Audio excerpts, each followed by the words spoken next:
عرس پاک کے لیے تیار ہیں جی؟ کس کا عرس ہے جی؟ سبحان اللہ سبحان اللہ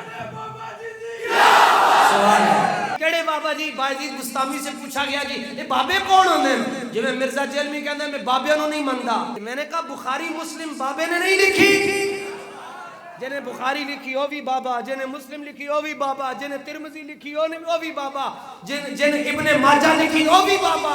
کہتے ہیں آپ اتنی سخت زبان کیوں استعمال کرتے ہیں؟ میں نے کہا رسول اللہ کے غلاموں کے لیے نہیں کرتا، یہ رسول اللہ کے غلام ہیں، ان کے پاؤں کے ساتھ لگنے والی مٹی کو ہم اپنی پگڑی میں باندھنے کے لیے تیار ہیں۔ عزت کروانا چاہتے ہو تو رسول اللہ کا غلام بن کر آؤ، اگر تمہارے پاس یہ رستہ نہیں ہے تو ہم سے قطعاً یہ توقع نہ رکھنا کہ ہم تم سے نرم لہجے میں بات کریں گے، نہیں، وہ ہلکا یارہ تو پریشم کی طرح نرم، رسم حق و باطل ہو تو فولاد ہے مومن۔ لو جی بایزید بستامی سے پوچھا گیا، جنید بغدادی سے پوچھا گیا یہ بابا کون ہوتا ہے؟ کہ آپ نے فرمایا الوصول الی الرسول۔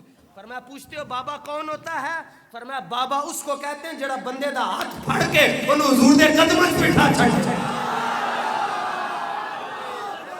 انہوں بابا کہتے ہیں۔ اس بابا جی کا عرس ہے جس نے ساری زندگی حضور کی ختم نبوت پر کمپرومائز، جس نے ساری زندگی حضور کی عزت پر ہر حال میں پہرا دیا ہے، اس بابے کا عرس آ رہا ہے جس نے وقت کے حاکم کو نہیں دیکھا بلکہ رسول اللہ کے راستے کو دیکھا ہے۔